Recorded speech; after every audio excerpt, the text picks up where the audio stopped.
to the Canadian Football Countdown. I'm Ryan Coop here alongside Trey Colbeck and Adam Stewart. Welcome one and all to our live Week 10 CFL preview here on the Canadian Football Countdown. Double digits on the weeks here, guys. Can you believe it?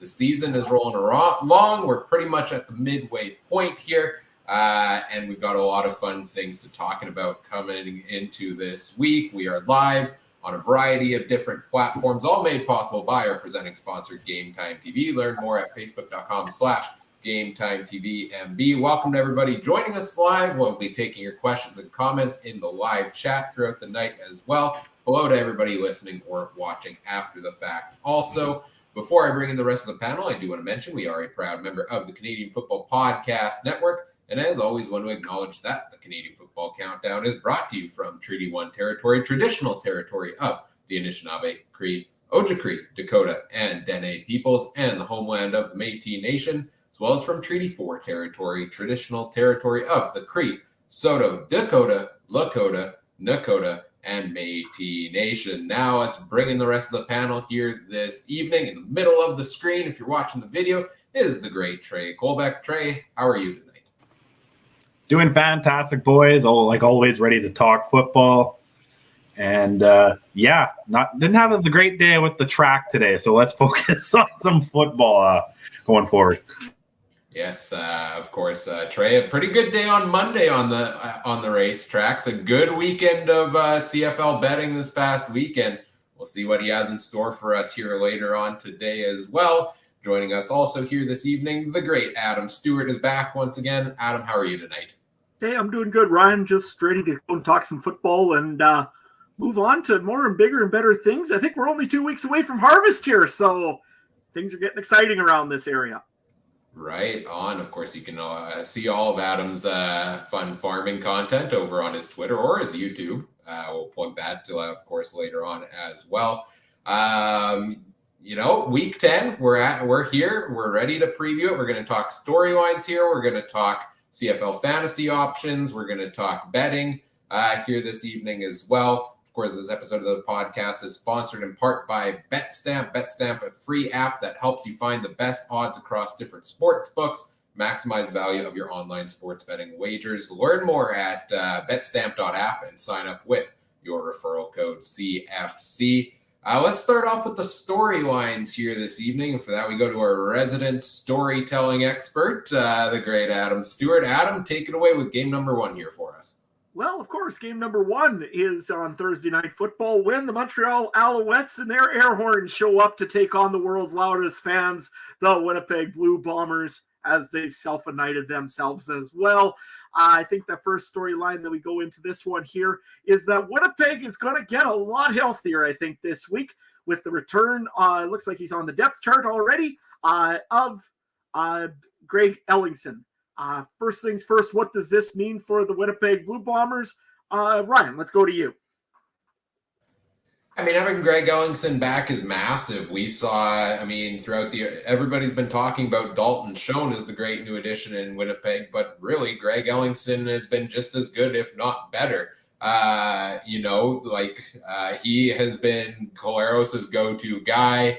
Collaros has thrown the ball to him in triple coverage, and Ellingson finds a way to bring it down every single time, which is incredible. Having him back is a huge piece of that offense, and I think is going to make it more dangerous. Now we've got Ellingson back. You've got Dalton Schoen still playing well. Nick Dembski back from injury all at the same time.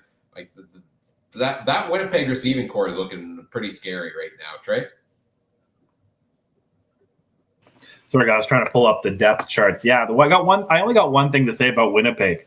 10-0. 10-0. That's all I got, man. Like there's it's the back-to-back, and I'm sure Adam's going to talk that up and try to burst our bubbles. But looking at this game, it's really hard. It's really hard unless you live in Saskatchewan to take a look at this game and say the Bombers are going to lose.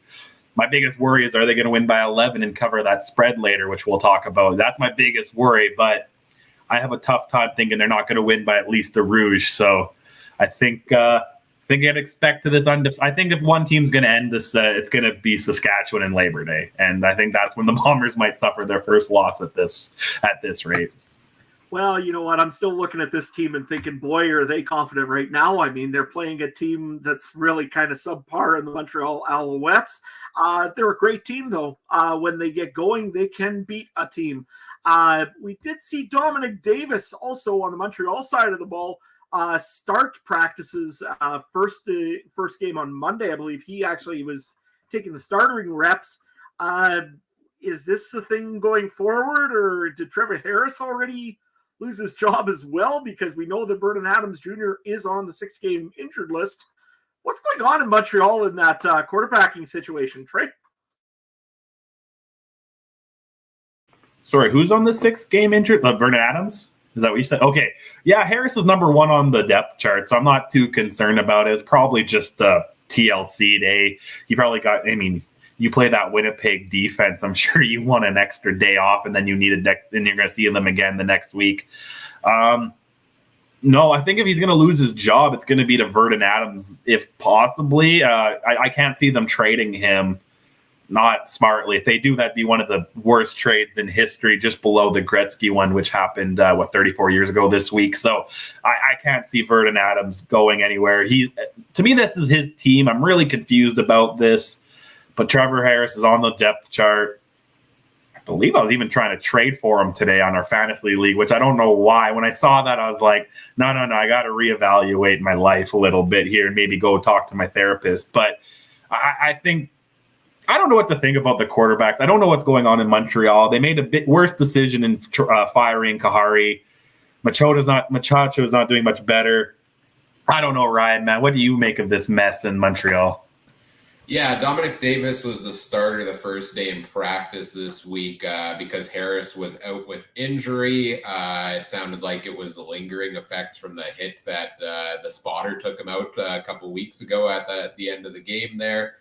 He played injured last week, and he's going to, whether or not he's 100% healthy, he's going to start again this week. So, when I first saw that news that Dom Davis was the starter the first day in practice, that took me a bit by surprise because I wouldn't put it past Montreal to necessarily go to the third string guy as their quarterback here. But it was just a maintenance day for him. Trevor Harris is the guy, and I think Trevor Harris is who Danny Machocha is going to have as a starter here going forward. I would still love to see Vernon Adams get a shot here. He is on the 6-game injured list, of course. He is actually out due to injury right now with, I believe, an elbow injury, if I'm not mistaken. So it is going to be a bit of time before we see him back, and it's going to be Trevor Harris here going forward, trying to find some consistency in that Montreal offense. Well, let's face it, consistency might be a little bit harder to come by with another bit of injuries for the Montreal Alouettes to talk about. Like we said before, Trevor Harris didn't have a practice on Monday, was limited on Wednesday as well. He also is joined by Eugene Lewis, who has been limited in practice this whole week with a hip injury. That it doesn't spell very good for the offense over for Montreal as well. Seeing as Eugene Lewis is their top receiver right now, and Jake Wenneke has been, almost non-existent so far. When we look at the defense on both sides of the football, pretty well one-sided again here, more for the Winnipeg Blue Bombers defensive line. Winnipeg has a full defensive line going into this game here. Everybody looks like they're healthy. Jeff Coate looks like he's ready to rumble again. What do you make of this? And again, with Trevor Harris, is this going to be one of those matchups to watch, Ryan? I don't know, because I keep saying this every week about Trevor Harris not being a mobile quarterback and that the defensive lines are just going to eat him up. And I feel like they haven't really done so spectacularly. Like, the Bombers defense put up a decent day against them last week, shut them down decently well, but not quite to the extent I would expect the likes of Jefferson and Jeff Coate and Adam Bighill and the likes to do so. So maybe that's more of a credit to Montreal's offensive line, who I think is one of the most underrated in the league. But, certainly if the D-line can get through, like, you've got the playmakers there, throw Trevor Harris off of his game. I think we saw that a couple of times, especially in the playoffs last season, where a defense, Hamilton's defense got to him. They forced a couple of fumbles, and that really threw the tide of the game. So I think that's what you're looking at here. For Winnipeg, you can get to them early, especially with the home crowd. That could throw Harris off of his game here is what I'm looking at from the Winnipeg defensive side. Trey? Yeah, guys. I think it's actually looking at the nifty stats they have on CFL.com, though. Montreal's leading in a fair bit of categories. They lead in total yards per game by only 1.5 yards, but leading in that. They're leading in passing yards per game over the Bombers by about 13. They're also leading by 0.1 sacks per game. Montreal's got 2.3 and Winnipeg's got 2.2 this year. Winnipeg's got to put a little bit more pressure, especially on Trevor Harris, who's not a mobile quarterback. I think you got to push. We're going to talk a little gameplay here. You got to push. Jefferson's got to go wide, and the other guy on the other end's got to go wide. I'm escaping his name right now. Jeff Coe, the two end guys. They got to go wide and contain him. Thomas and Sales up the middle. I don't think you're going to worry about Trevor Harris doing any quick sneaks up the middle. And if he does, he's not going to get too far before Big E comes in and closes on him, right? So you got to contain him. You got to, make him. If they're going to win, if Montreal's going to win, it's going to be through the arm of Trevor Harris and maybe some great defensive plays or special teams. We're going to talk about Phil Pott. He's been pretty hot on special teams. A guy like that could definitely swing the game. I want to see him on offense too, definitely open things up. But again, looking at the Winnipeg defense, looking at the Winnipeg team, if you're looking at this, if this was a team on Madden, it's really hard not to give them 99s everywhere, even though they're not playing at their best of their potential. But Oliveira is getting better. Caleros is, arguably MOP candidate.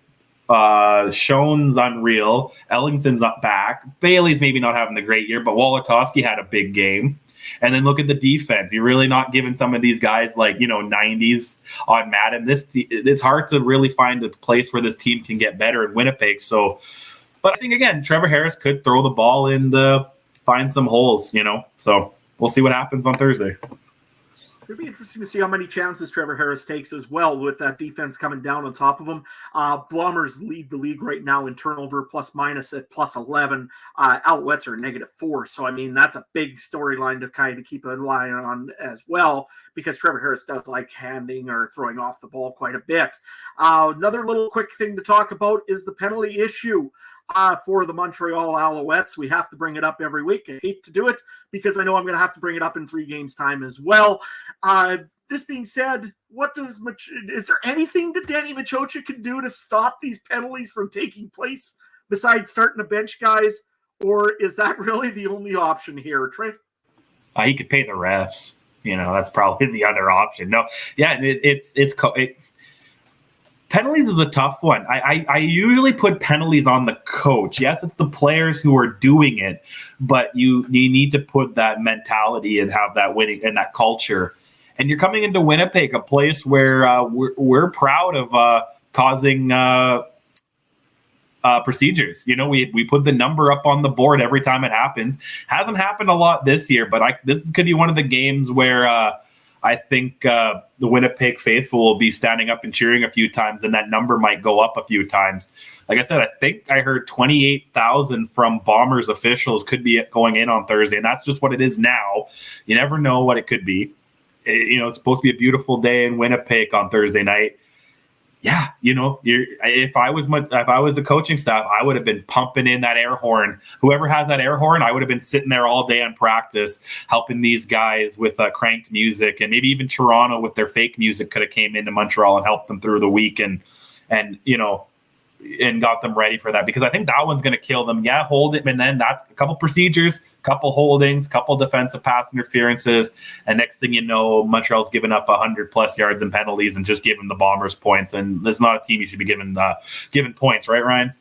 Yeah, that last line you had there was exactly what I was going to say, is you can't afford to take dumb penalties against Winnipeg because they'll make you pay for it. We've seen various teams this season play close games with the Bombers, but mostly the one thing you can pinpoint is discipline or turnovers that ends up turning the tide. And that's something Montreal is going to have to limit here if they can, pull out a win here. Interestingly enough, guys, this week, Gary Stern did not go out and necessarily guarantee a win. I've got the tweet here. The week has flown by fast. Tomorrow, I really, really hope we put it all together and beat Winnipeg, Be a great start to the second half of the season. Tags all the reporters. What do you think, boys? We win, says Gary Stern on Twitter. And oh, look, it's a guy we recognize in the replies on this one. At Adam Stewart 1. I know I'll be having a poutine and cheering the Alouettes this week. Adam trying to suck up to Gary Stern there a little bit. Well, hey, I mean, you know what? They're playing a team that the Riders have to catch. I'm going to cheer for the opposite team no matter which team it is. Just in this case, because it's Montreal, I get to eat a poutine while I'm doing it. So that's always a good thing. I just wish I had that cool little helmet to do that. So, you know, Gary, if you're listening, I could use one of those Montreal Alouettes helmets. I mean, I'd gladly eat a poutine on the show out of one of those. If I get one, that's for sure. So, I guess final thoughts, guys, on this game here. Before, hey, Gary replied. Cool. I mean, we're close. What can I say? Any final thoughts on this game here before we move on to the next one, Ryan? Yeah, the only thing I'm excited to see in this one is the starting running back for Montreal, Tavian Feaster, who, if you listen to our bonus episode with Brandon Sanders from CFF University, took us through a college player that's now on each CFL roster and was kind of a stud in college fantasy. Well, Tavian Feaster was this guy from the Montreal Alouettes, so we saw him get in a little bit last week in a backup role. He now takes the start over at Jeshurun Antwi. Walter Fletcher is a healthy scratch. So a guy who, was number 3 on the list on the depth chart a little while ago, making his way up the ranks, gets a chance. Tough matchup, though, with Winnipeg, but we'll see what he can do. Trey, any final thoughts from you on this game?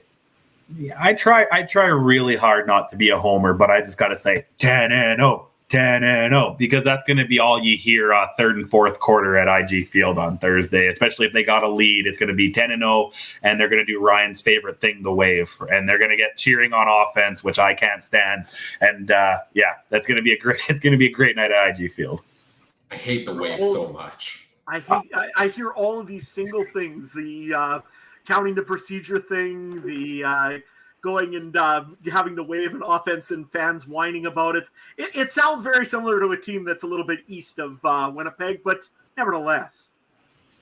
I like the comment we have here from Richard in the YouTube chat. Should I take a Winnipeg backup QB in fantasy week because of all the 1-yard TD sneaks, courtesy of the Montreal pass interference penalties?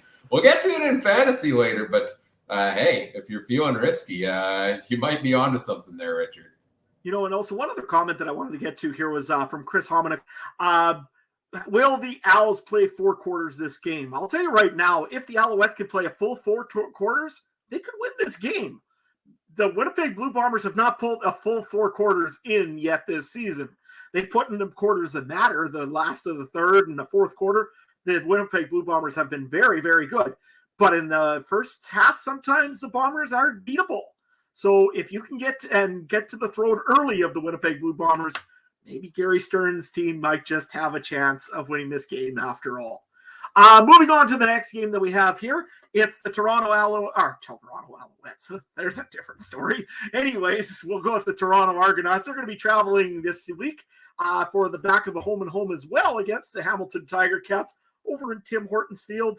I think the big thing that we got to watch in this game, can one of these teams start it actually in the first quarter versus starting playing in the fourth quarter? That was kind of a snooze fest, I think, last week until maybe about halfway through the third quarter. What do these teams need to do to get off a little bit quicker and get the ball rolling a little bit faster, Trey? They got to run the damn ball, right? You got Andrew Harris, maybe arguably one of the greatest Canadian running backs, not running backs of the last 20 years in Toronto, and you got to run the ball. Like, that's how you get your offense going, and Hamilton's got to do the same with their guys. And I hate talking about the East versus East matchups. They're so hard to talk about, because when you look at the standings, Toronto's better. This should be Toronto's game. Yeah, it's the second one of a back-to-back, and Hamilton's going to have a packed field at Iverwin or Tim Hortons. I keep calling it Iverwin. I know it's Tim Hortons Field now. It's not the same place, though, isn't it? Like, basically. So, anyway, it's going to be a tough one. Again, this was another game I had a tough time looking at the line. I think Hamilton's favored by like 1 or 2, so it's basically a close to a pick 'em. I don't know. I think it's going to be it's going to be like last week. I think Hamilton lost it more than Toronto won it, and I think it's going to be the same thing this week. Whichever team wakes up on Friday morning saying, I feel like losing a football game today, that's going to be the team who loses, right, Ryan? Yeah, and especially Hamilton, that's the second time this year it seems they've given a game away. You go back to that one against Calgary that went to overtime earlier on in the season. It seems like, again, two teams that struggle to play 60 minutes, struggle to keep consistency of the ball. And Hamilton might be a little in tough here. I'm interested to see if the lines move as we go along, because starting quarterback Dane Evans is doubtful for Friday night, which means Matt Schultz comes in as the starter, which if that happens, I'm very excited. I liked what he did in his rare time in Montreal, and I'm excited to see what he can do with it. But, you're out, you're starting quarterback, you're out, Braylon Addison's out with an Achilles injury. I mean, you could go to the injury report for both of these teams, and maybe you were going there yet, Adam, here in this segment. But you can start scrolling through and then come back and tell me when you're done 10 minutes later, because that's how long these lists are for both of these teams. We saw like 10 injuries in the last game alone, and bad ones at that. I think these two we get into, a doubleheader now, then they get a break from each other, then another doubleheader coming up between these teams. I think part of it is just maybe play some safe football early on in the game, get whatever momentum you can early in the game, right? To move it a little bit, get some points on the board. And then you got to come out and play in the second half and make the adjustments you need to, especially with a close matchup like this. I think if anything, if the Twitter handles from Hamilton and from Toronto show anything, there ain't going to be no way taking it easy on the field if they play the same way that the guys on Twitter play against each other for their rivals during this game. So I'm just going to run through that injury report. Like you said, Ryan, they are missing some significant pieces here. Pappy White will be out with a knee or a back injury here. They can't decide if it's a knee or a back, apparently. Dane Evans, right shoulder, did not practice. He's doubtful for this week. Mike Jones is out, or questionable this week. Rib cage, and a lot of outs. Chris Van Zyl. Braylon Addison will be out for a long time, announcing today that he has an Achilles injury. You've also got Curtis Newton. You've got Brady Fellmate. You've got Mason Bennett. You've got Anthony Federico, Kyle Wilson. You've got Anthony Johnson. Nick Cross, he's been a big piece of that linebacking core. Knee injury, won't be playing this week. And also Wes Hills, who just came back. He had a shoulder injury. However, he has been practicing, so he's likely to play this week, namely because I don't know who else is going to be able to play this week. If you look over on the other side of the football, the Argonauts, same thing. Lots and lots of injuries. I just accidentally hit the X button, so you have to bear with me for 1 second. While I pull that up once more here. But Brandon Banks injured this week, questionable, did not practice on Tuesday, but that was personal reasons, probably going to go. Juwan Vrexison has been limited in practice with a groin injury. You look at Andrew Harris has been limited with a wrist injury.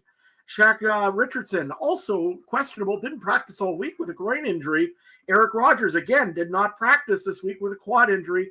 Also, Eric Sutton, questionable this week with a hip injury. So lots and lots and lots of injuries for both teams here. You're right. If there's a way of them maybe playing some touch football, flag football, might just work better for both of these teams.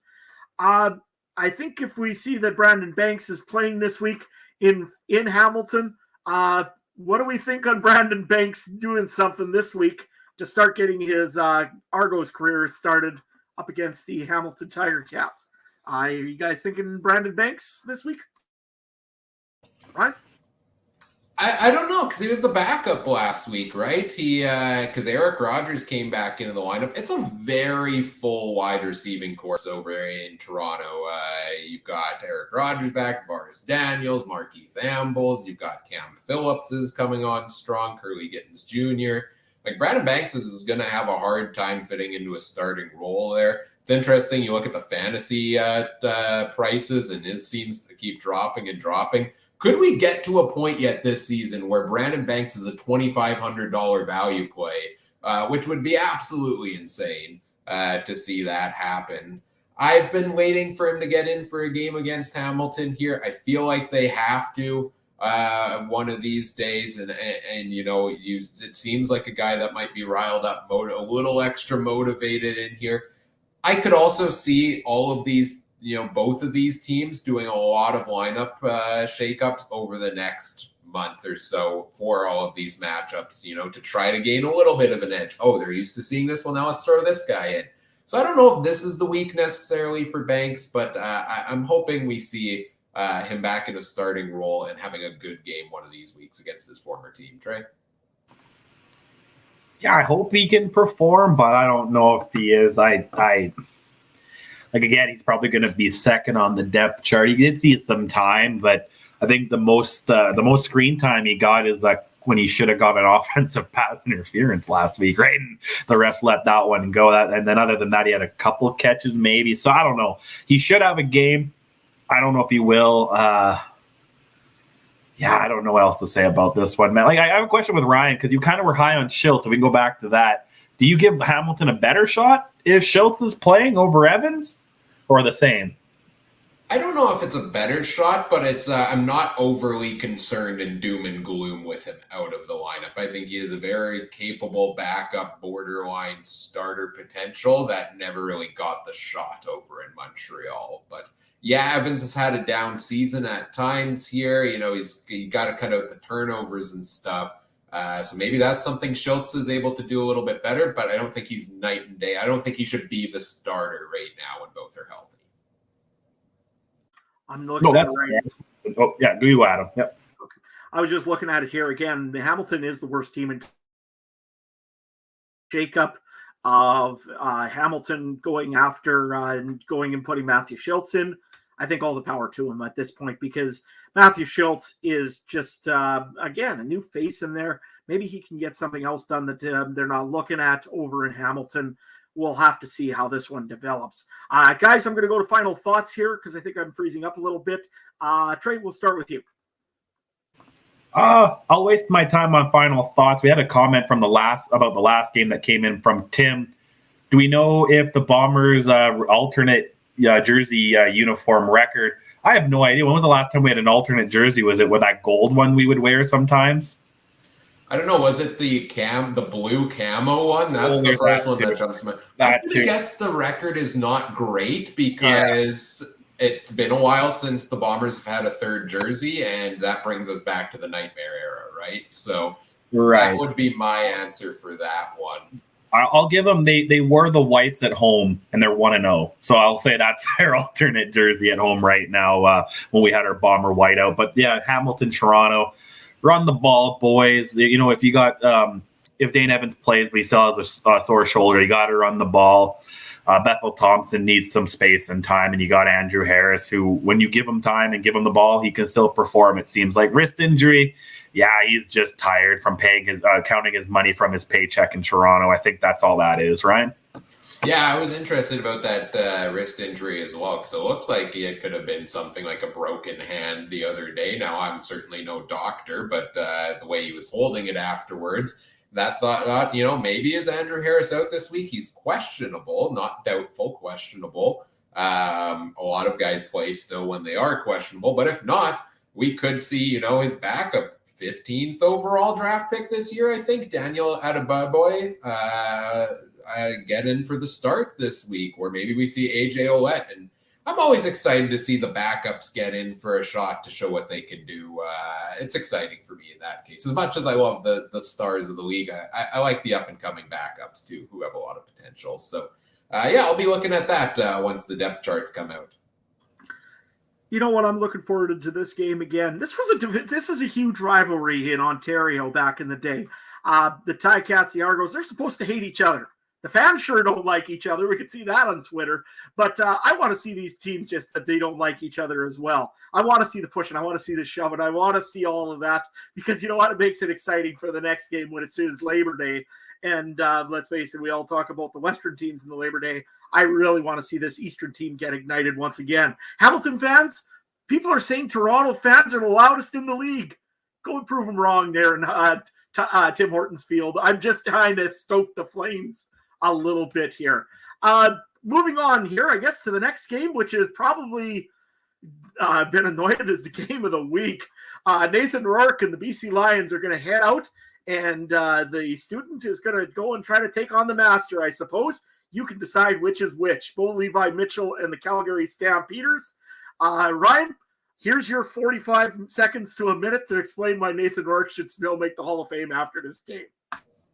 Well, I mean, if he does what he did last week over again, then I think you have to, right? Like, if he can keep putting performances up like that, it's a no-brainer in my opinion. But this, on a more serious note, this might be one of the bigger tests for Nathan Rourke this season. We keep talking about he's got to, want to. I don't think he needs a test. I think he's legit, and I think he's proven it, and I think it's dumb to question whether he is at this point. Like, you can't deny the success he's had so far this season. But Calgary, is a better squad than some of the other squads they've, run all over here. So we saw against Winnipeg's defense him have arguably maybe his worst game of the season. It wasn't bad. It just wasn't his best game. And Calgary's right there up there in the standings as well. So I think this, if you're going to talk about tests for Rourke and the Lions, this is the next big one up here. And I'm really, really excited for this game, Trey. Yeah, we want to talk about wrist injuries. Nathan Rourke's going to have one after he gets paid, $800,000 plus next year, or his NFL contract. But I'm looking at the other side. I think we know what we're going to see with Nathan Rourke. I want to see what we're going to get with Bo. Is he, he's a guy who plays with swagger and always has a chip on his shoulder. You never know what you're going to get with him. Is he going to have an extra motivation to say, no, I'm better than this young whippersnapper, and I'm the face of the league. I'm still here. It kind of gives me Brady versus Mahomes kind of feeling. You know what I mean? And a little bit where you got the young guy. Mahomes, I guess, isn't that young, but maybe a couple of years ago when Mahomes and Brady faced off, you got Brady, the undisputed best GOAT, and then you got the up and comer Mahomes who can do things. And I'm excited for this one, and I'm almost more excited than this one than maybe BC Winnipeg. It's should be a good one. And again, interesting looking at it. BC wins in a lot of totals, but Calgary has a few more rushing yards per game, and I think that's going to be a big key. And I think it's going to come down to defense. Yeah, we know that they're missing. Calgary's missing Trey Robertson for the rest of the year, but Calgary has more forced fumbles per game. They have more passes defended per game. They're not winning in the sacks, but I think you're going to have to get to Nathan Rourke a one-time or rushes throws if you can't put him on his butt, right? So I think this game's going to be closer than people think. I say that, and then we'll see what I pick later when it comes to betting. But I think this one's going to be a little closer than what people think. Adam, maybe you guys can answer this question that just came in. Is Kadeem Carey playing this game? Is he out? Well, if I take a look at the injury report right now, I would not bet on Kadeem Carey maybe playing this game. Hamstring injury, did not practice on Tuesday. Wednesday, he was limited in practice. I would think that Calgary would want to try to play him if they can, because he's a big part of that offense for the Calgary Stampeders. And you've seen last week, yes, Dietrich Mills did do very well in a quick substitution for Kadeem Carey. I don't know if he can do it twice in a row like this, like Kadeem Carey can manage to keep that football moving for Bo Levi Mitchell as much. Another piece also in the injury report this week, Malik Henry, quad injury right now, did not practice and limited on Wednesday.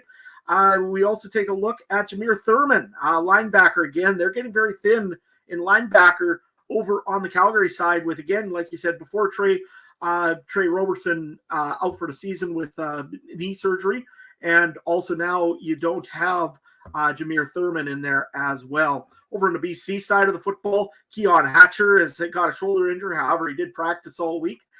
James Butler also has an ankle and rib injury. I think that's more of he's banged up a little bit. He'll probably be fine to go, I would think. But he did not practice on Tuesday, so that's the thing to keep in mind. Another notable name also is Shea Ross, wide receiver, hip injury. Did have full practices, though. Should be good to go for game time on Saturday afternoon. We go over to the Calgary side of the football. Guys, what are we seeing right now out of this Calgary team that we need to see something a little bit more of? We didn't see much last week for Bo Levi Mitchell against a team that he really should have lit up. being the Ottawa Red Blacks. I know that Ryan's theory was that Ottawa has some sort of voodoo magic over top of the Calgary Stampeders. But Ryan, what does this offense need to do to get going again? It needs to start getting on the same page, because right now it's absolutely not. And I think they acknowledged it on the TSN broadcast this past weekend that Kamar Jordan, Reggie Begelton, they should be top 5 receivers in the CFL on the season. And it's not happening right now. Week after week, we see Bo and them just not connecting properly like they should. You know, we've talked over the last week, preseason, we were all skeptical on Bo Levi Mitchell. The first couple weeks went along. We gave him credit for coming out there. He had a few good games. Sure, I'll give him that. You know, he's been delivering wins. They're a talented football team. They've only lost to the team that's undefeated. But then you look at the stats. You guys know Bo Levi Mitchell has the second lowest completion percentage among starting quarterbacks in the CFL. Only Taylor Cornelius is lower. He's averaging 62.4% of passes completed. And through 7 games on the season, 7 touchdowns and 4 interceptions. Like, we're talking about one of the best quarterbacks of the past decade, arguably the best quarterback of the past decade. And he's averaging 1 touchdown per game. Like, that's just not cutting it from the offense here, from the passing game. And yet, you know, even Malik Henry stepped up early in the season. Big games there from him, but he's been quiet the past couple of weeks as well. It seems, you know, they had momentum early in the season. Now it's almost the defense and the special teams are stepping up more. So my big thing here is Bo and his receivers got to get on the same page. Right? You know, I hear what you're saying, but then I go and say, why do we forgive Winnipeg? That we seem to forgive Winnipeg a lot more, and they're 9-0, and Calgary is still 5-2. I'm sure Adam would have been happy. Saskatchewan was 5-2. I would have been content with a 5-2 start, and you know what I'm looking at? Yeah, he's not putting up the yards. He only has 4 interceptions. That's half of what Zach Collaros has, and you know Nathan Rourke has 2 more interceptions at 6. Yeah, he's got 21 touchdowns, but Bo's being Bo. And like I said, this gives me Mahomes kind of Brady vibes.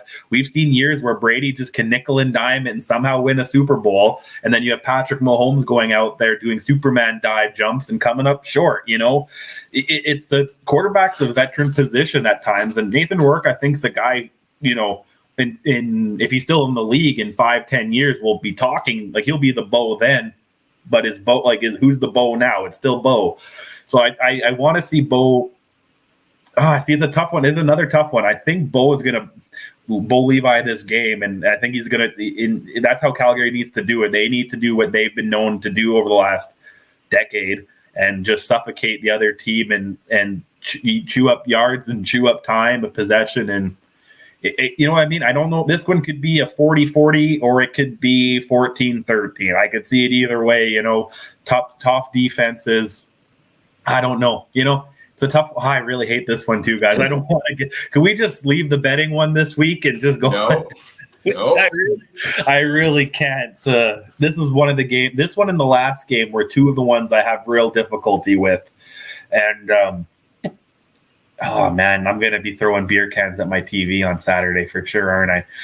Well, I want to jump back in because I like what you mentioned about, you know, Winnipeg very frequently doesn't have an explosive passing game. This year, maybe a little bit more than previous seasons, but they get the wins. And yeah, I think we're seeing a lot of that from Calgary as well. And it's not necessarily a bad thing. I think they're in the position now where they don't need Bo Levi Mitchell to throw 350-yard games to win because they are a good football team across the board in a lot of ways. But you take how good they've been with the way Bo has been playing the past couple of weeks, and if they can get on the same page, I would say more games than not this season, they've won in spite of Bo Levi Mitchell, not because of Bo Levi Mitchell. So if they can, you know, explode offensively here yet, on top of that, like that's just going to take Calgary to the next level and compete with Winnipeg for the top of the standings the rest of the season.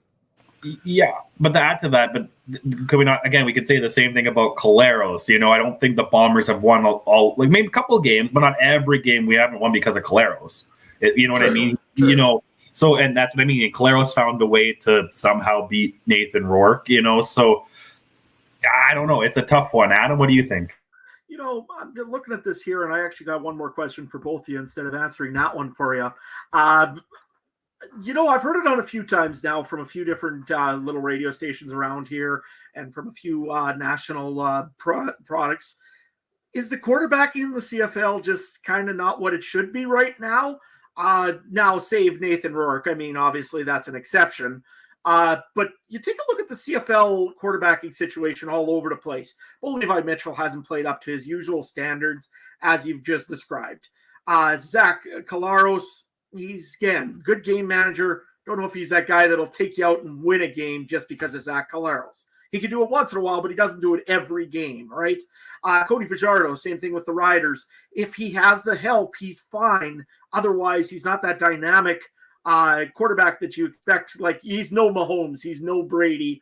One of those guys that could just win the game on his back alone. You look in the East, every week we seem to talk about, is this quarterback going to be the quarterback or is it going to be somebody else?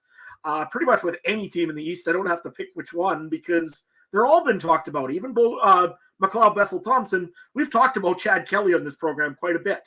So has the quarterbacking in the CFL gone quite a bit down from what it used to be back in the day when you had the Dickinsons, the Joneses, the Durants, Calvillos, the Ricky Rays, all those kind of things? Has it really gone down that far, or are we just kind of in a transition period? And then we got to move on to the next game because Ryan will kill me if I keep talking storylines. Trey? Yeah, we'll blame the stupid hash marks. They moved them in, and now quarterbacks are throwing more picks. I don't know. Because, looking at it, there's so many picks. Nathan Rourke, Ryan's golden boy, has 6 interceptions on the year, which sounds like a lot. Dane Evans has 10. Collaros has 8. Bethel Thompson is 6. Fajardo has 6. And like I said, out of most starters, Bo Levi has the least with 4. Seems like a lot of interceptions this year. And I don't know what to chalk it up to other than what's the one thing that's changed from last year? The hash marks. So I don't know. I don't know what else to say other than that. So I don't know.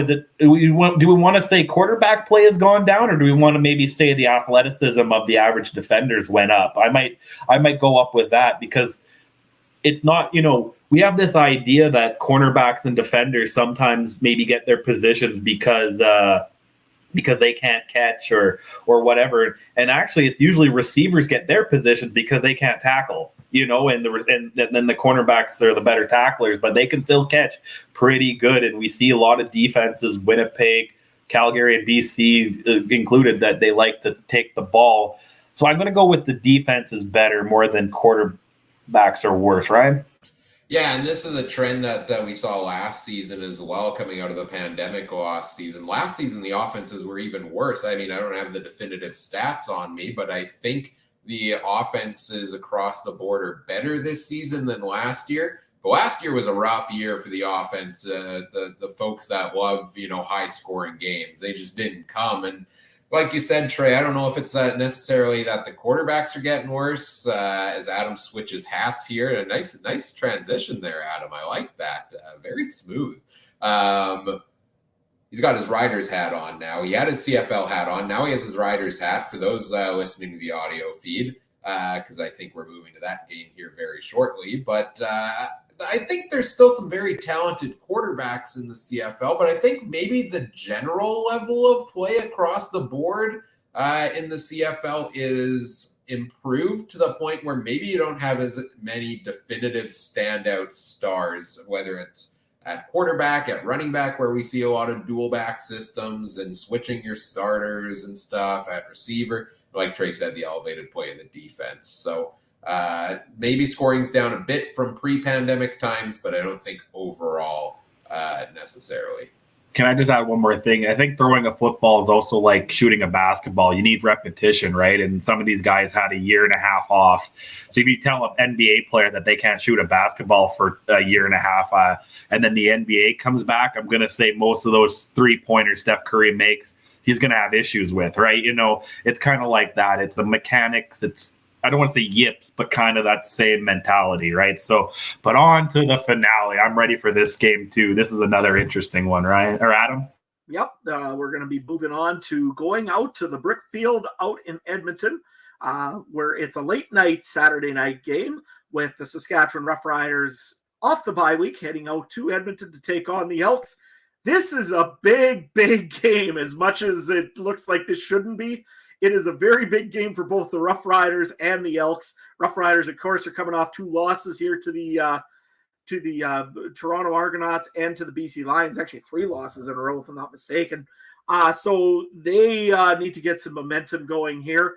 Also, the Edmonton Elks coming off an embarrassing loss again to the BC Lions. Guys, is this pretty well the playoffs for the Edmonton Elks and maybe even the Roughriders? Trey?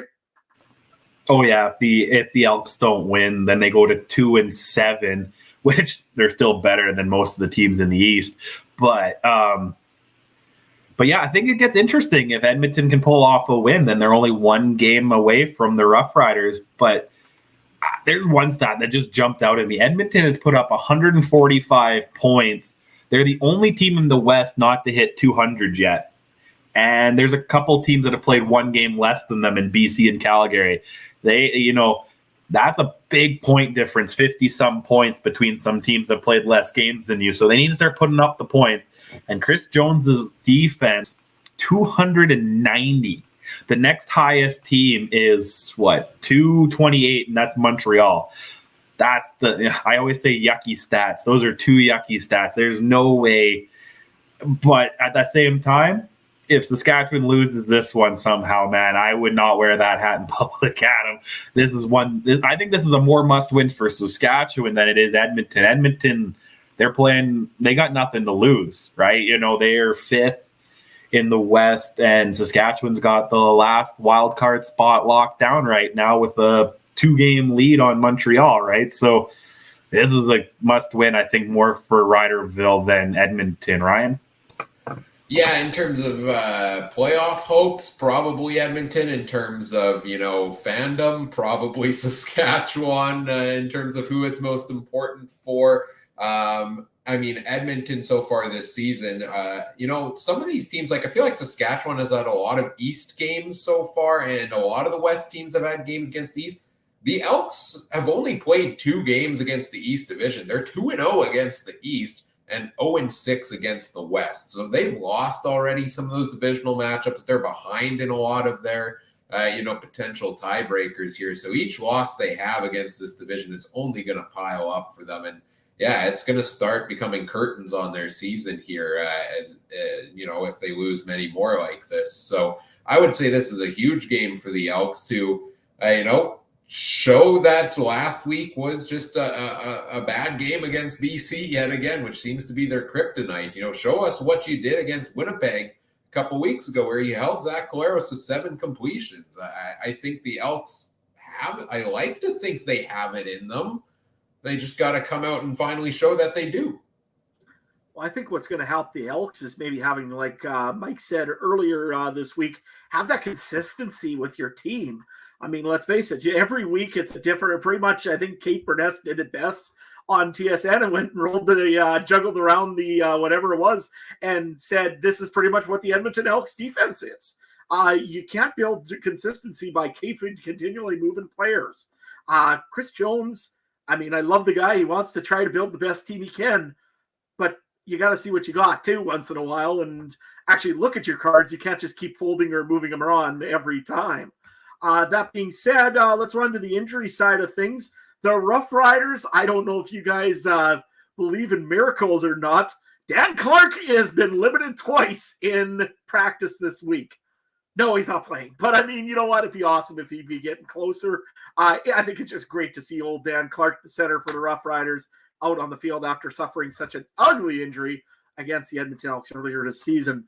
Jake Hardy has a shoulder injury, be limited in practice. Frankie Hickson, still a little bit of illness, probably even practicing, but maybe not feeling 100%, I suppose. Mitch Picton also back, limited in practice, though, ankle injury.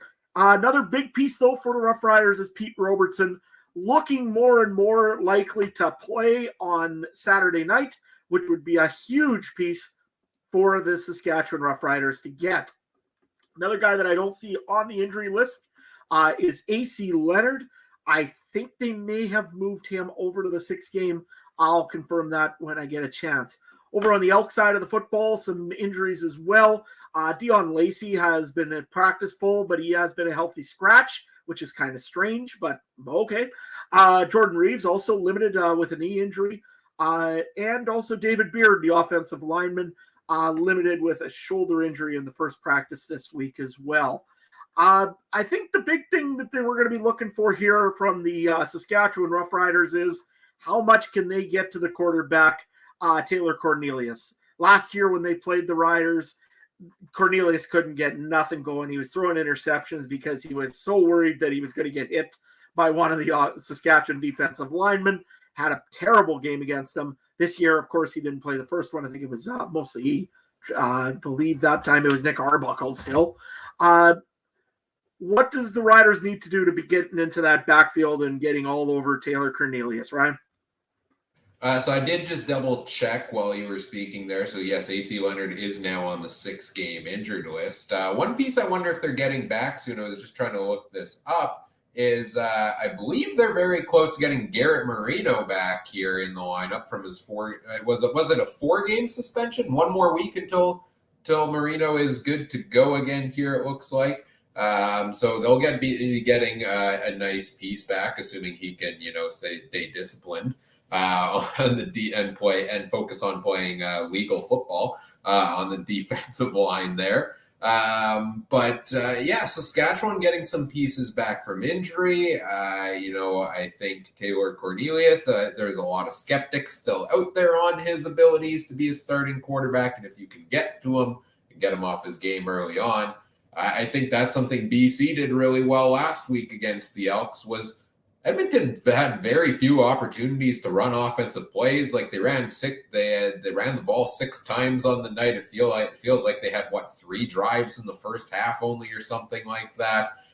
So if you can force a couple 2-and-outs, don't let them get into a rhythm. You should be able to coast most of the night, you would think, if you're the Riders in that scenario. You mentioned, the Riders starting to get a number of guys back from injury, maybe not necessarily this week, but in the near future. I think that's going to do wondrous things for them. I think that's why what I said a couple weeks ago when I had them at number 4 on my power rankings, despite 3 straight losses, is that the bye week's going to help getting the guys back from injury. And don't count the Riders out yet for that top 3 race in the West Division. I think they're just as much in it as anybody else at this point. Trey? Well, we talk about that race, and this is why I think it's such a big win or big game for Saskatchewan. After this, they got a back-to-back against BC.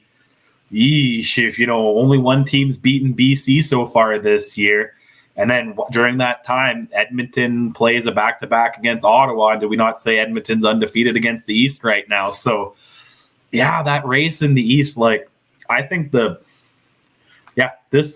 4th spot in the West, or the crossover wildcard position, is going to be the most sought after position right now, because of Saskatchewan loses and Edmonton goes to 3 wins, and then you got Montreal and Ottawa still a couple wins back.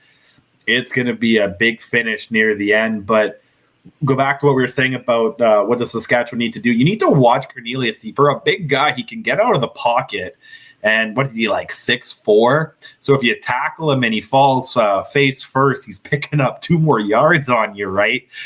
So you got to keep him behind the line of scrimmage, because, like I said, if he can get across that line of scrimmage and he falls forward, that's 2-3 yards right there, the tree falling in the middle of a forest, right? So I think that's a big key. I think he's not going to throw his way to win this game, but he's going to do little things like seconds and shorts or second and mediums and find the first downs, keep Fajardo off the field, keep Saskatchewan's offense off the field. With the offense off the field, it's really hard to score points.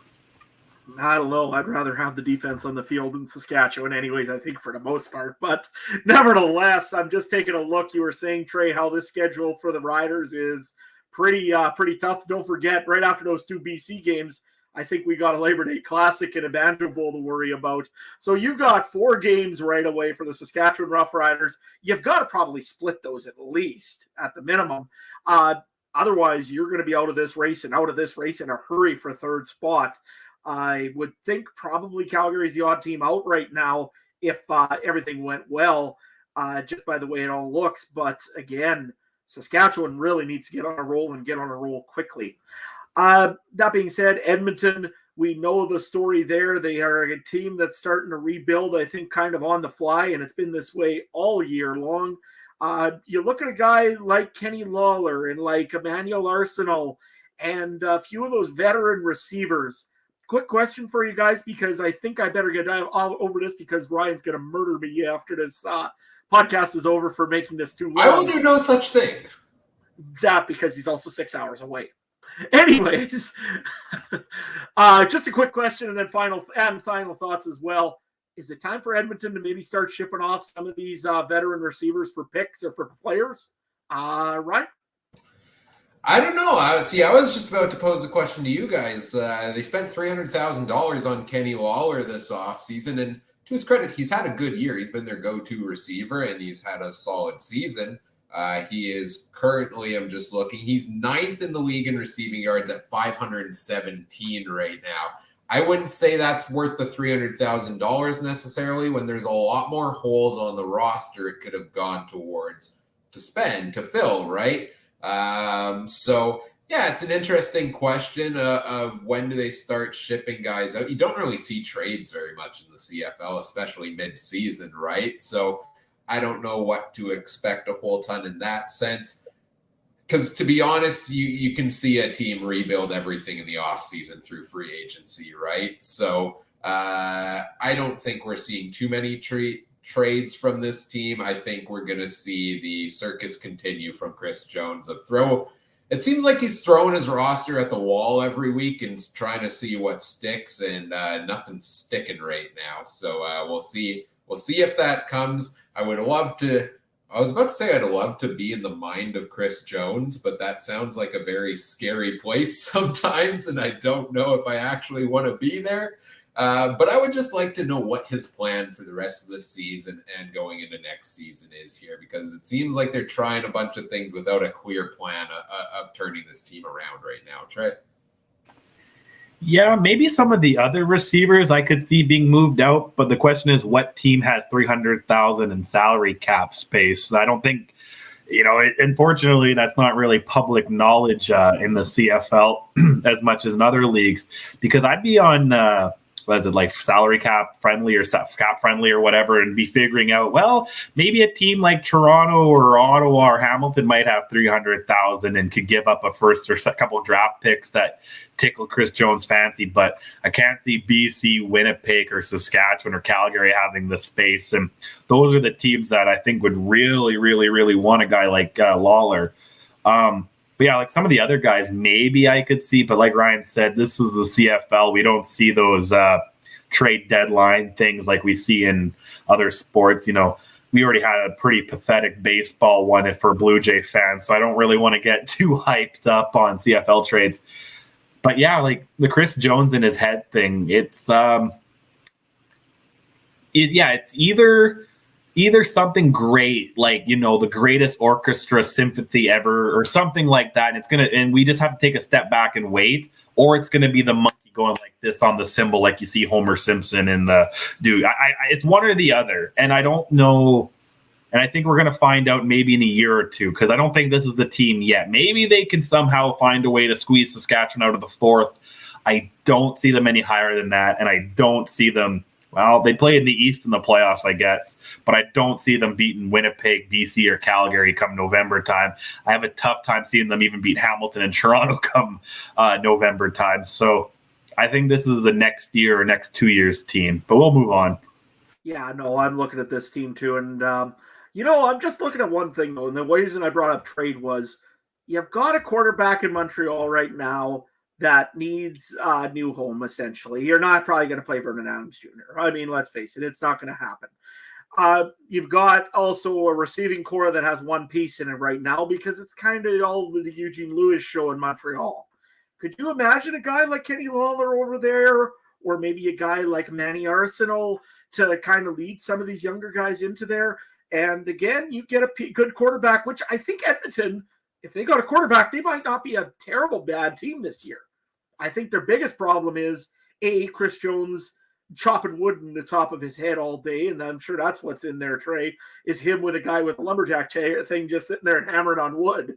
But I think also that I think that they really needed a quarterback, and now it might be a little too late. But if you have a guy like Vernon Adams, you can start building maybe towards and around him. Maybe a trade makes sense. But, hey, how do I know what the upper-ups are thinking? Yes, Gary likes my tweets. He doesn't tell me his game plan. So let's move on, I guess, over to fantasy and the fantasy king, Ryan Coop. Yeah, quickly to qualify, what I was saying about Chris Jones and throwing everything at the wall. A lot of that's been due to injury, and the Elks are finally getting healthy, so maybe that brings some consistency down the stretch was the only other thing I wanted to note on there. But let's move on to talk some CFL fantasy here. We've gotten through our 3 weeks of CFC Civil Wars, so we have no head-to-head matchups for the rest of the regular season here, which means we can openly discuss our fantasy picks with one another. Of course, we play in the CFL Podcast Fantasy League. This week's matchups, I've got Mike from Podski Wee Wee. Trey, you've got Joe from Rouge, White, and Blue. And Adam, you've got Superfan Mike from the Turf District. So you guys got some tough matchups this week. These are the second and third place teams you're facing, and I mean, I root for you guys every week. You're not facing me, but I extra root for you now because I would like a bit of extra padding at the top of the standings. So if you can please take them down for me. Maybe we got to do a group huddle on Thursday to fill out these lineups here. A bit of collusion going on there. No, of course I'm kidding. Let's take a look at our fantasy players for this week. Of course, you can follow that fantasy league at CFL Pod Fantasy on Twitter. Let's start with the quarterback options for this week. The most expensive one on the chart is Nathan Rourke, who, by the way, CFL fantasy pricing is just stupid. Like, it's downright dumb and makes no sense. Nathan Rourke put up 47.6 points last week and is somehow cheaper by a couple $100 than he was the week before. I really don't understand it, but that's the case. He comes in at just under $1,400. And then the next highest after that is Cody Fajardo at $95.98. Scrolling all the way down to your cheapest projected starter being Taylor Cornelius at $73.29. Maybe Matt Schultz if he's the starter in Hamilton being $59.49. But interesting week, guys. Nathan Rourke, the past couple of weeks I've gone and said the price tag is too high. You need almost 35 points for it to be worth your pick when it comes to fantasy. At this point, I'm just not even going to tell you to avoid Nathan Rourke. Just put him in your lineup. Just put Rourke in there. Get your 40-point day and enjoy your week. No, of course, I wouldn't build the entire roster around him because if he does falter, you could be in trouble. But if you can find good value plays, I don't think it's a bad idea to play Rourke, even if he's he's got a lofty goal to hit here. But the other interesting quarterback options I'm looking at this week, I like McLeod Bethel Thompson. He seems a bit streaky, I know, but he put up 15. He's averaged 15.7 on the year. You need 22.4 out of him. And he does have the ability to break a game wide open. But honestly, if the depth chart comes out and Dane Evans isn't on it and ready to go, I'm very strongly considering Matt Schultz at under $6,000 in this game. I know there's not a sample size from this season, but anytime you can get a real cheap quarterback, you need 15 points. That's not a ton. Even if he falls a bit short, there's potential there. So I don't know, tough week at quarterback. I'm either going big on Nathan Rourke or I'm going for a cheaper play here, maybe McLeod Bethel Thompson in the middle. Let's start with you, Trey. What are you looking at QB this week? Well, I did the thing you said not to do, and I built it around Nathan Rourke this week. My whole roster, I've got pretty mid-average and lower players in every position right now because I guess my only thing would be why his price went down is are they hyping up Calgary's defense? It's maybe gotta be, yeah, more or something than that. But I still think you got to risk it for the biscuit, as one of my best friends would say, and you got to try to try everything you have, and I'm devastated after my 2.5-point loss to you last week. So I got to do everything to get back in the standings. So it's Hall of Famer Nathan Rourke for sure. If you're looking down on the line, I'd stay away. Well, maybe Fajardo because you don't know what you're going to get with Edmonton's defense. But Zach is a guy I stay away from. Bethel Thompson, Dane Evans because of the injury. Trevor Harris, I think the Winnipeg defense is just going to devour him. Maybe Bo. I don't know. Or maybe the Matt Schultz is the one that I would definitely take if you need to try to save some money. Adam? I really have a hard time this week with any of the quarterbacks at their price. I mean, I really should be taking Nathan Rourke because, you always take Nathan Rourke. Let's face it, he's been the absolute all-star quarterback all season. Any team he's played, he's dominated, except for the Bombers. I don't know. I really don't know who I want to take as a quarterback this week. I was looking at Cody Fajardo just because they're playing the Edmonton Elks. However, Edmonton does have those odd games where they step up and stomp on opponents. It's going to be tough to say who I take this week. I could go reliable Bo Levi Mitchell, but 3.5 points last week. Come on, man. I get nervous when he's. Go ahead, Ron. And I don't think he's all reliable when it comes to fantasy. I'm just saying, Bo Levi Mitchell, good quarterback in terms of the intangibles.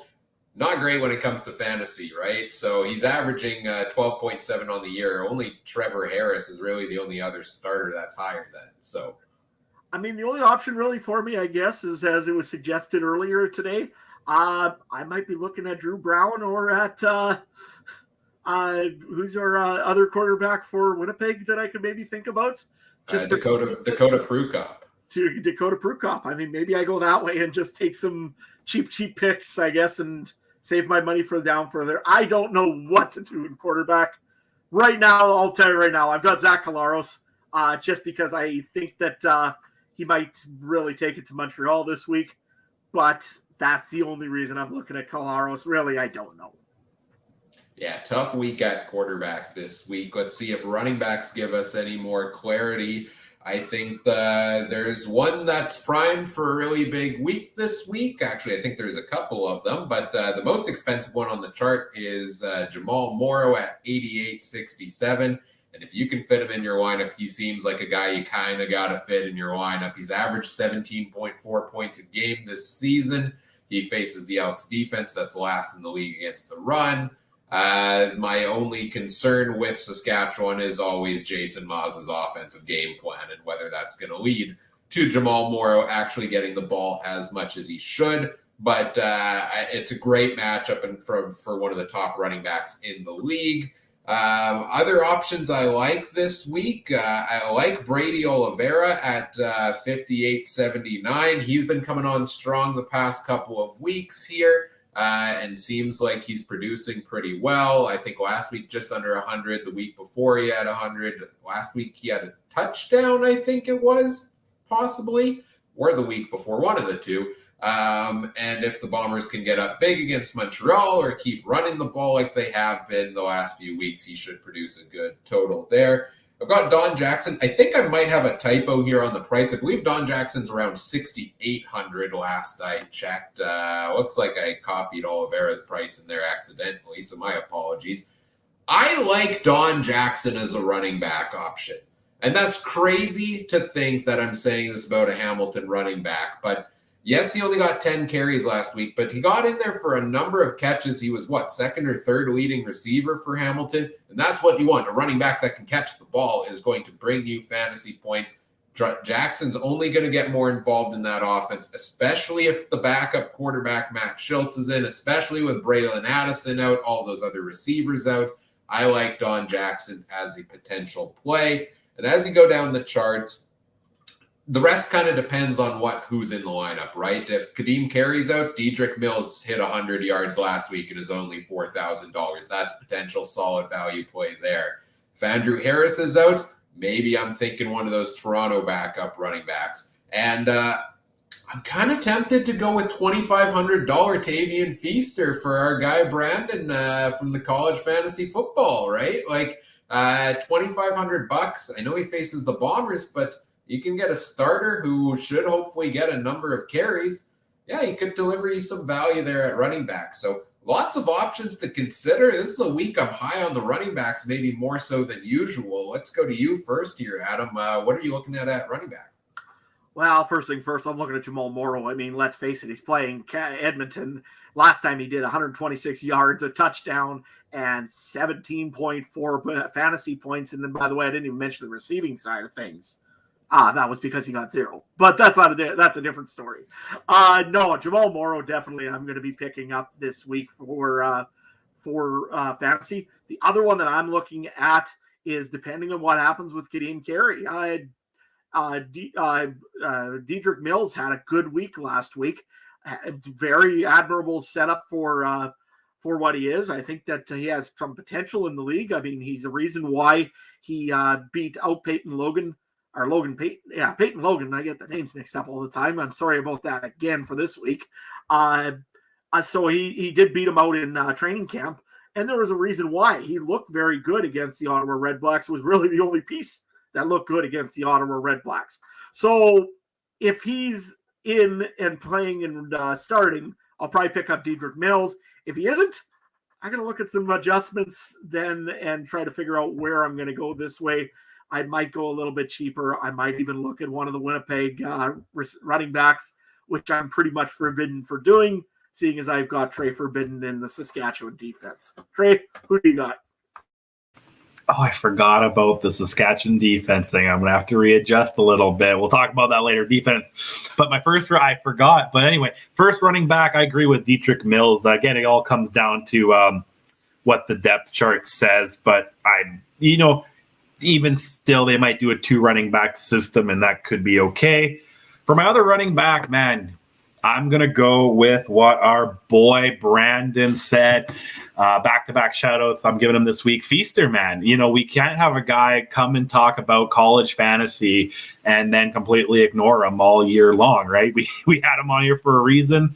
And even if he kind of busts, okay, I'm sure that Nathan Rourke and Feaster's combined points are still going to be higher than any other quarterback with running backs combined points for fantasy. So may as well take the risk. Yeah, you never know what you're getting with the Winnipeg defense, but they are a bend, don't break. He could get, 90 yards and just never get a touchdown and still put up some solid points. So that's my 2 guys right now, Dedrick Mills and Tavian Feaster. But let me just change my defense before we talk to me. So we'll come back to that. Yeah, and the thing about Feaster is like in $2,500, you need 6.3 points to hit a decent value out of him. Last week, he was the backup, and he put up 2.3. So even if he does just what he did last week, it only puts you kind of 4 points behind the 8 ball there, right? So even if it's a rough week, a $2,500 player for a rough week for them doesn't ruin your week, so to say. So worth taking a chance on potentially if you have other good plays available. Let's take a look at wide receiver here. I'll scroll through the chart here. All the available options for those watching the video feeds. As you guys tell me first who you've got in your lineups at wide receiver. Trey, we'll give you a bit of time here to readjust, and we'll go to Adam here first. Adam, what are you looking at receiver this week? Well, first pick I'm going to probably take is Keon Schaefer-Baker, just because I don't know if Kyron Moore or Shaq Evans is going to go this week. I think maybe one of them will, and we'll wait to see the depth chart on Friday. But at the moment, I'm probably going to go with Keon Schaefer-Baker for one of my picks, just because he's had a consistent year. I mean, last week against BC, or the week before against BC, maybe not so much. But it seems like Cody does go to him when he can. I think he'd be up a pretty good pick. Another one that I'm actually going to pick, which is on the Winnipeg Blue Bombers, is Drew Wolodarski. Had a pretty good game last week. I think he had 11 some points last week, 14 points actually. $3,983. I can't afford Dalton Schoen anymore, apparently, because they decided to put him at $6,800. Those days where he was $2,500, you knew they weren't going to last, so you had to go with him.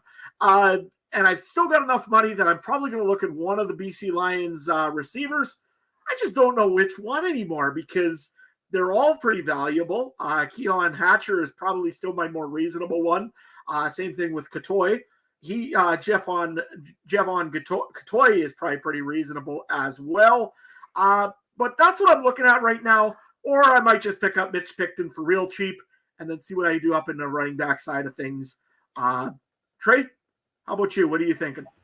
Don't forget Deron Carter, 4,410. He might put up some points. No, right now, for sure, I have Dalton Schoen. I think I've had him every week. I'll have to go through my history. I don't care how much that price goes up. I think it's a pretty safe bet. As long as he's not 13,000 like Nathan Rourke, I think he'll be in my lineup. And I'm going to go with the Dalton Schoen Hall of Fame Cub is going to be Trey Colbeck. Yeah, well, he's a guy I'm really concerned that the Bombers are going to lose and the CFL might lose. But for a second, I'm going to go with he hosed me last week. I just needed 2.5 points out of him more, but I'm going to go with Keon Hatcher. Let's see if he can give me a little bit of redemption. Now, my third receiver, I hemmed and hawed. I had Janarian Grant. He moves back to, I think, second string now with some guys coming back from injury. But, that return game, he had a nice punt return. He always has good kick returns, and those points count. So, that's always interesting. But then you did make a good point for Roller-Tarski.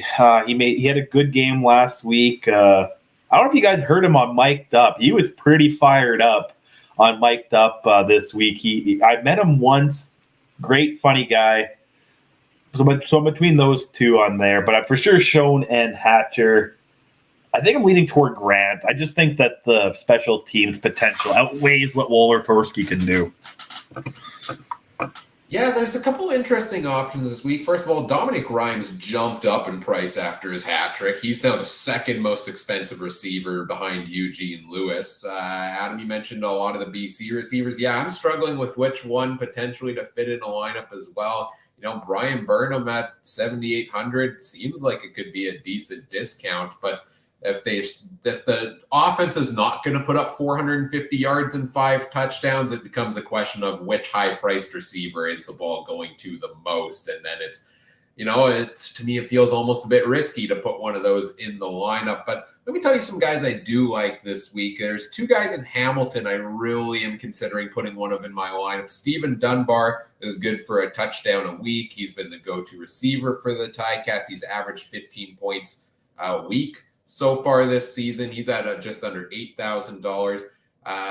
And Tim White is at 6,700 or so. He's had a rough last 2 weeks, pretty down numbers for him. But Tim White plays his best games through last season and this season when Braylon Addison is out of the lineup, because that's a big target that's out of the way. So I'm expecting him to jump back to what we saw earlier this season. I like Dunbar a little more for the consistency, but Tim White's one of those guys I'm really strongly thinking of taking a chance on a bounce back this week. Of course, Dalton Schoen seems like he's a gimme player every single week.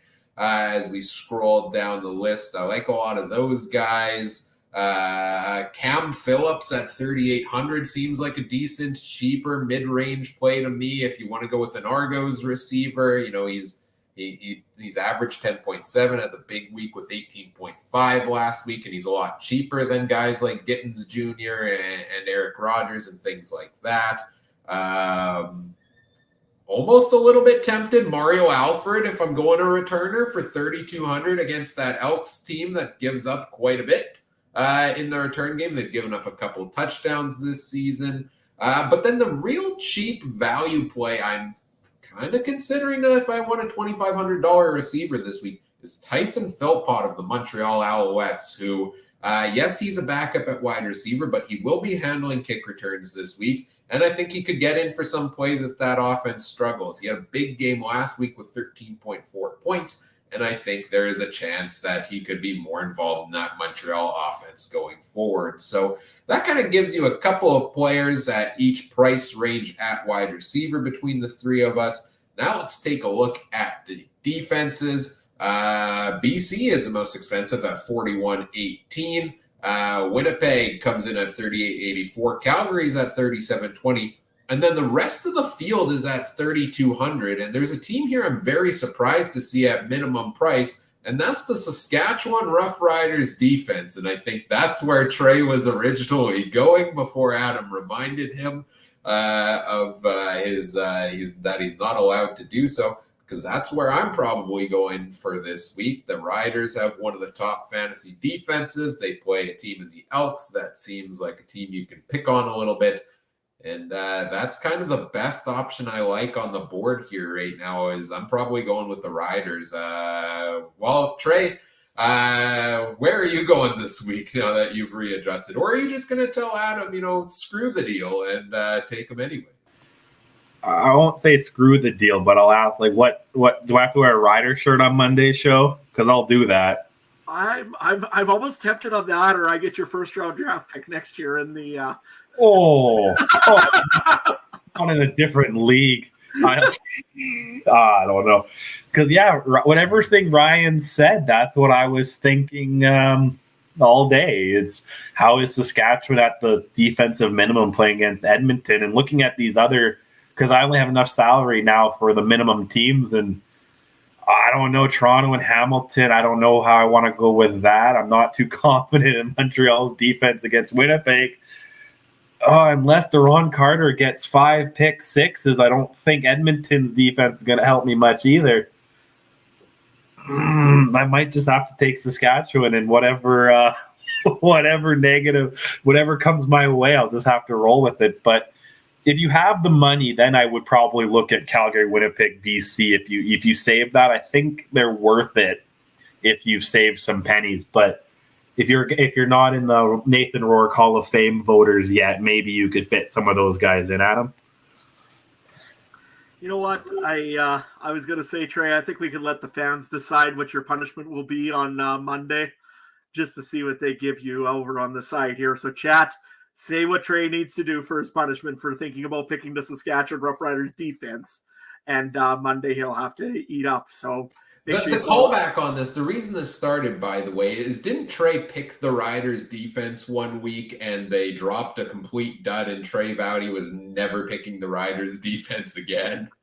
And I keep reminding him of it every time that he even thinks about this. Now, that being said, as somebody who needs you to win your matchup this week, I say screw the deal. Pick the Riders defense. Oh, don't worry. We can think of an appropriate punishment at a time and place it your choosing. Anyways, for my defense, I'm taking Saskatchewan. I mean, who wouldn't take Saskatchewan? It'd be a crazy move not to take Saskatchewan. Hey, I like that one from Chris. Hey, maybe you should paint your face green. I like these ideas. Just keep them coming, guys. Save it for the Labor Day bet.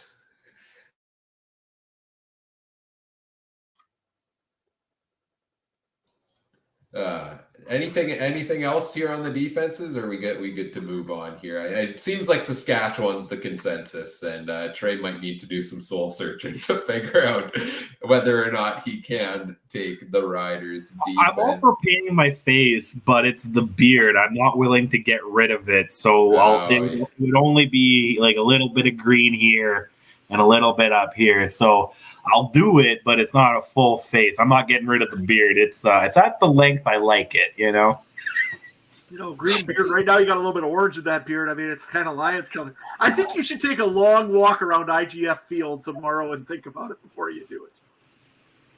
Oh man, I never thought I'd actually have to pick Saskatchewan.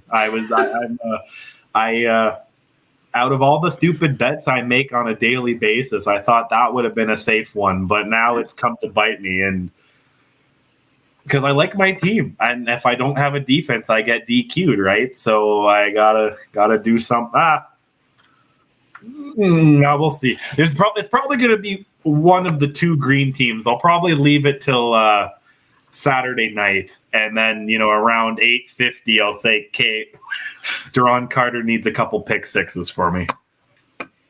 I will say, if you are looking for another $3,200 defense, I would maybe lean Toronto. Hamilton beat up offensively. Matt Schultz getting the start, doesn't have a ton of time as a starter, as much as I believe in him there, and the Argos have put up some defensive points. So I'll give you that, Trey, if you need an alternative option. I can handle painting my face a little darker blue on Monday. I can handle that. All right, let's move on to our betting segment here, making our picks against the spread. Of course, this segment of the podcast is brought to you by Betstamp. There are so many different sports books out there these days. Each one offers you different prices on the same game. How do you ensure you're getting the best value? Well, Betstamp provides you the info at no additional cost. It's all free. You got to just simply pull up the game on the Betstamp app, as we will do here shortly. See the odds offered by each of the different sports books for that game. Help you place your bet that will maximize the return for the pick you're making. If you're making a pick, you want to get the most money back if you are confident in the team you're picking. And if you find some odds you like, you can sign up straight through the Betstamp bet link page for the site. Make your bet on the corresponding betting affiliate. If you want extra insight before you place your wagers, you can see what others are picking. You can see what we're picking over on the commission-free Betstamp marketplace. Search, I think it's CF Countdown Pod over on there as well. You can find our consensus picks each and every week. And through Betstamp's verified bet tracking, you get the guarantee that those odds are verified and legitimate. Visit betstamp.app today, or download the free app from your local app store. Sign up with referral code CFC. Best of luck with your wagers. And remember, always bet responsibly as we turn things over to our resident betting expert, Trey. Take it away with our picks this week. What do you want up on the screen here? Do you want to start off with our results so far this season? Or you want to put up the results so the people at home, to know who to listen to a little bit. So we'll start up with, I think I said, Adam first, currently third in the standings. It's really respectable. 19-16, I put in the batting averages up there. Over 50% is fine. Last 4 weeks, 9-7. Is all right. Last 2 weeks, you've kind of faded. And I put up the last 2 weeks because in the last 2 weeks is when we officially joined Betstamp. So kind of keeping track there. Good thing Adam doesn't keep track of them on Betstamp right now because those stats might be a little ishy.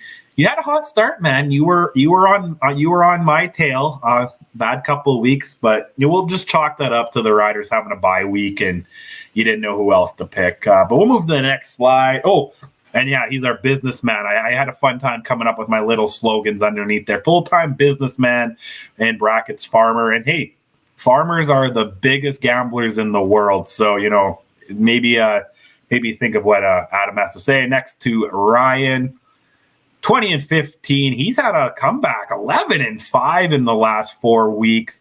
Pretty hot. Last 2 weeks, 5-3. Pretty, he's the Padawan is learning. The quiet bad boy on the show. Who knew? I didn't, Cooper Trooper, the little turtle man. I'm pretty impressed with you, man. Young Padawan learning. I like it. You got to explain to him what a Padawan is now. Oh, that's the Jedi learner. Anyway, I knew that was a Star Wars reference. Okay. I can know my references, but I'm starting to learn things when it comes to betting as we go along. I'm learning I should trust Trey more often than I regularly do, and I'm learning never wager a title on the Ottawa Red Blacks winning a game at home, which fortunately I don't have to do this week. So we'll see what this week brings. Awesome. Move on. And Trey Colbeck, that's myself, author, philanthropist, and degenerate gambler. I'm leading the way right now, 22-13, 0.629. Yes, Chris, I should have said he's my Sith apprentice more than anything. But last 4 weeks, I've had a hot one here. 80% batting average, 13-3. Last 2 weeks, 6-2. And in the green down there, that's my Betstamp stats. I do on the app based off of $25 bets. If you betted with me over the last 2 weeks, you would have an $86 net gain, 43% return on investment. But again, bet responsibly and bet what you feel is your area. Next, we got the final, just the show. Last 2 weeks, we've on Betstamp based off of $10 bets, I believe. That's what we do. 18.4% return on investment and $14. I think it was 14 and some change. I did the math real quick. So you're not making, $10 bets. That's fine. You're still making $14 over 2 weeks. That's a coffee every day, right? Goofballs with a podcast, eh, Yeah, Trey? I believe that's something I said over the last couple of weeks. So It's accurate. It's accurate. Yeah, seems legit.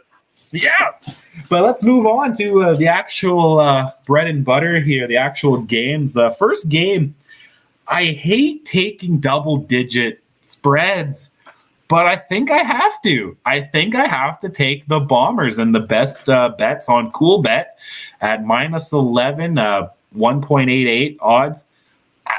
It's a tough time. It's one of those games where, yeah, I could see Winnipeg just winning by 3, but at the same time, they won by 15 last week in Montreal. So it's tough to think they're going to win by less than 11 here. Ryan, what do you think?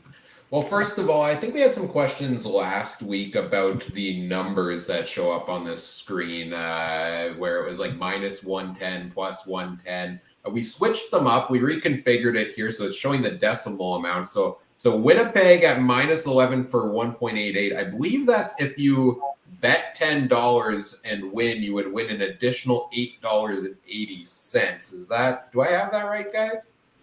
Does that sound right? I think that's what that is. Yeah. So we're looking at Winnipeg -11 or Montreal plus 11.5. Oh, I hate these spreads so much. I never want to pick a team to win by 11, but I feel like I kind of have to. Yeah, I'm going to go with the Bombers here at home on this one. I'm really high on them at home, and I think they can deliver it. And it'll get to the fourth quarter, and then they'll put the pedal to the metal once again. Adam? Guys, I hate to do it, but I got to put the poutine to my mouth. 11.5 for the Montreal Alouettes is pretty big, and you know what? The Bombers are playing at home. It's home and home. Traditionally, home and homes don't go well for the team that won first. But it's in Winnipeg. Oh, I don't like these at all. Let me go with the Bombers, I guess. I'm really sorry, Gary. I'm really, really sorry. But I just can't pick the Bombers that are 9-0 away from are at home with the alternate jerseys on, I should add. Playing the Montreal Alouettes. I just can't go against the Bombers. Yeah, I'll go Winnipeg this time. I'm going to go tell Gary you changed your mind and tell him to retract his thank you there, Adam. And also, you said you hate to put the poutine to your mouth, but that's the ideal. That's the dream, isn't it? Like poutine's the way to go, man. Well, it is, but it feels so wrong to do it when you're not picking the Montreal Alouettes. I don't know. Like I said, I'm going to debate this one. I'll get back to you tomorrow morning, but I think I'm going to take the Bombers. That's fine. Right now we got two of us picking the Bombers, so that will be the podcast will go that way. Next on to Friday night. Okay, guys, this one I think I'm gonna be different than you guys. I'm gonna take the Argos plus 1.5. Pinnacle has them at +1. It doesn't pay off as much. That one I might take +1 Argos. It's farther down on the screen. I'm gonna. Oh, maybe it's unless our screens are different. Oh, there it is. Pinnacle. Excuse me. An interesting stat came up on Twitter today. Dinwiddie, I believe, is undefeated in the second game of a back-to-back. So I'm going to take that, and bright blue-eyed Dinwiddie is going to win this one. Guys, let's go to Adam. What do you think? I look at this one, and I say that, again, teams don't usually win back-to-backs. You've got McCall Bethel-Thompson, who had not a good week last week either, but he won the game at least for them last week. This week, he should lose this game because he seems to do that every time. So, to me, I'm going to go with the Ticats. I know they burned me last week, and it hurt badly. And now, that being said, though, Schultz is in. You know what? No, I got to switch it again. I'll go Toronto. Just because, honestly, this whole week is a disaster for me because I have no way to pick either one of these. Either it's way high of a number for the spread, or it's this game with backup quarterbacks and things that should be wrong. So I'm going to go against myself, and I'm going to pick the Toronto Argonauts too. Ryan? I just want to say something real quick. I messed up. I will take Toronto 2.5 because that means they have to lose by 2 less. I screwed up and I was thinking they had to. I got it mixed up. So I'm going to take Toronto plus 2.5. Bets 9.9. It doesn't pay as much as the 1.5, but I'm not too certain if I want to risk the 1.5. So Ryan, Toronto plus 2.5, or you going Steel Town?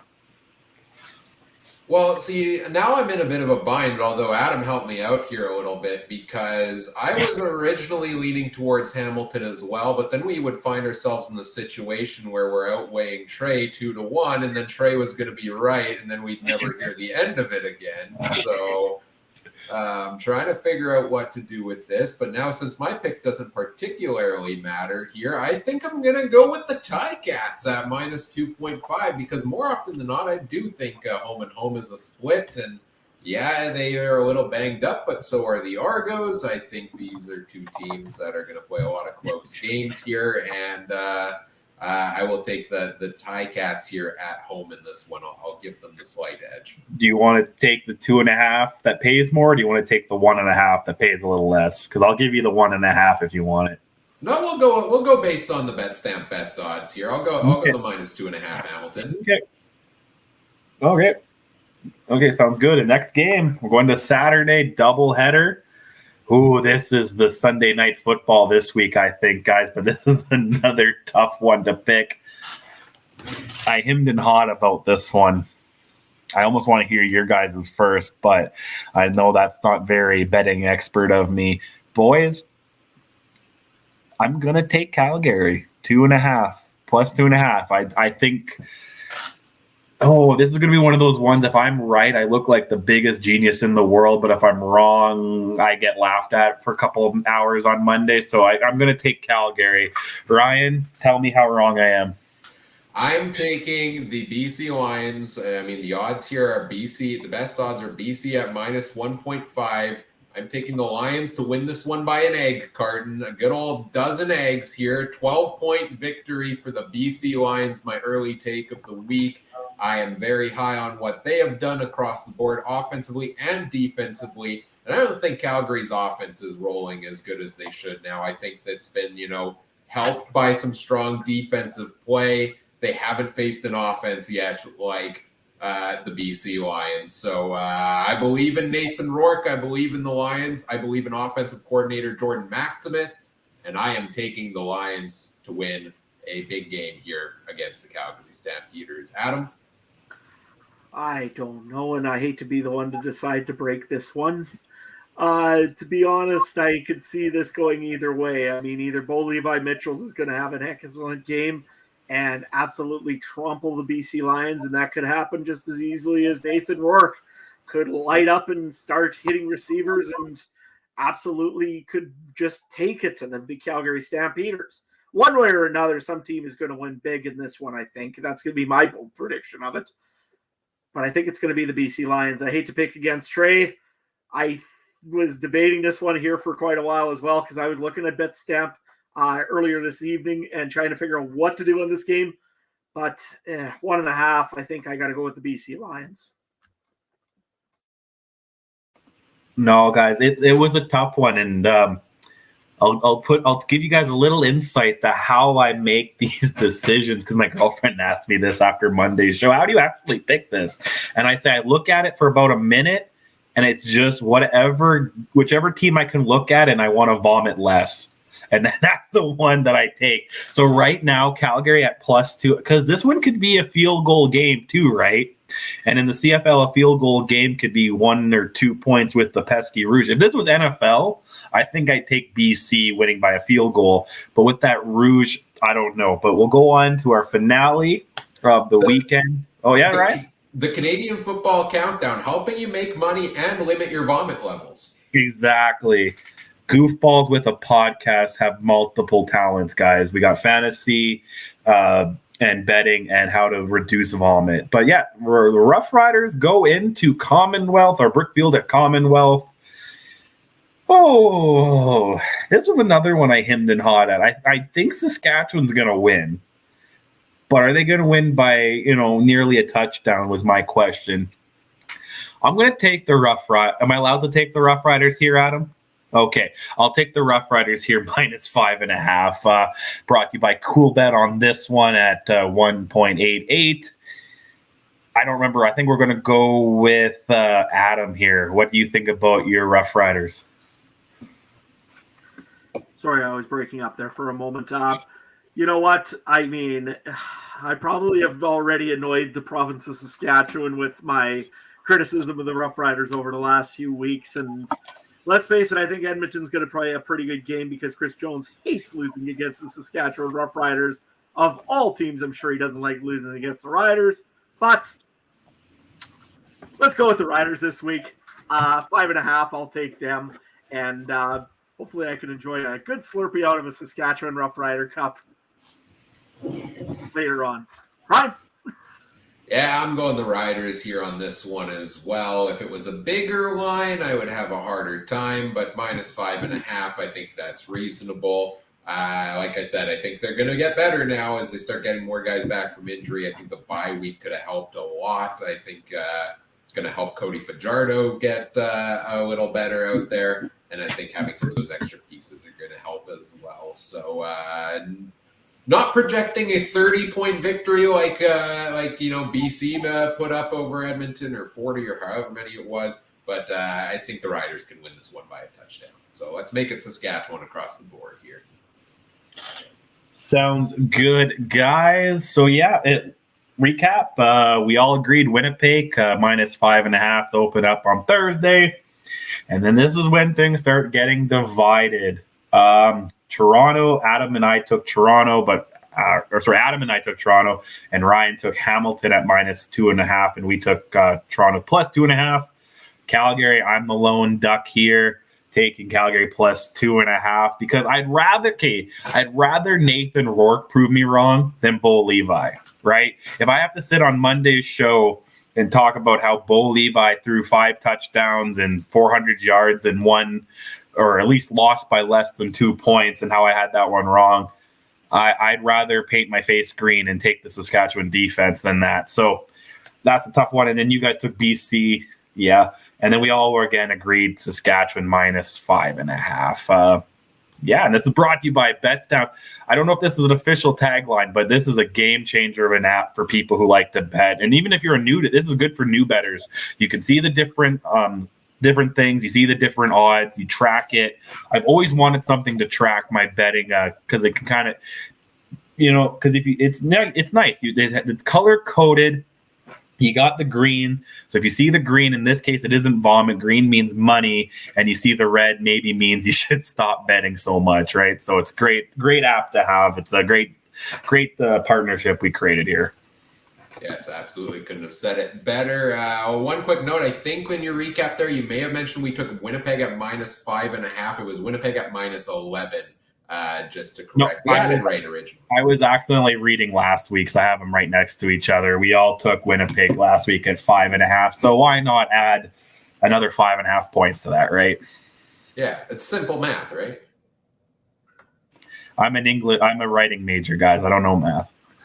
I still think I'm going to mess with you guys in a little while and switch that one to Montreal and get my buddy Gary liking me again. Sellout. He's a sellout. No, of course. And remember, when you're betting, bet responsibly. Don't bet the farm when you're making your CFL fantasy picks or your bets. Check the depth charts, check the injury reports, because those can impact a lot of things. So we get ready to wrap things up here on our Week 10 preview. What do we got coming up next here on the podcast? Well, Monday night we'll be recapping week number 10 here live, 9 p.m. Winnipeg time, 8 p.m. Saskatchewan. Other time zones adjust accordingly. And then same time, same place next Wednesday. We'll be previewing week number 11. Of course, you can catch all of these shows over on YouTube, Facebook, Twitter, Twitch, and the Game Time TV YouTube page. Join us live there. Join us in the chat. Have some fun with us. We had some great comments here along the way. Always appreciate those who check it out live. And that's all made possible thanks to our presenting sponsor, Game Time TV, which you can learn more about at facebook.com/GameTimeTVMB. If you want to follow us on social media, you can find us on Facebook and Twitter at CF Countdown Pod there. Make sure you check out all the other great shows from around the Canadian Football Podcast Network at CF Pod Network on Twitter.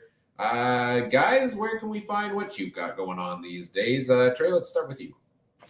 Yeah, you can find me at Trey MB Harness. I'm usually tweeting about horse racing or other betting stuff. Real quick, though, I love Gary Stern. So he tweets today about he didn't know about the BC owner throwing shade at MLSE. And now he tweets, how about everyone quit criticizing MLSE?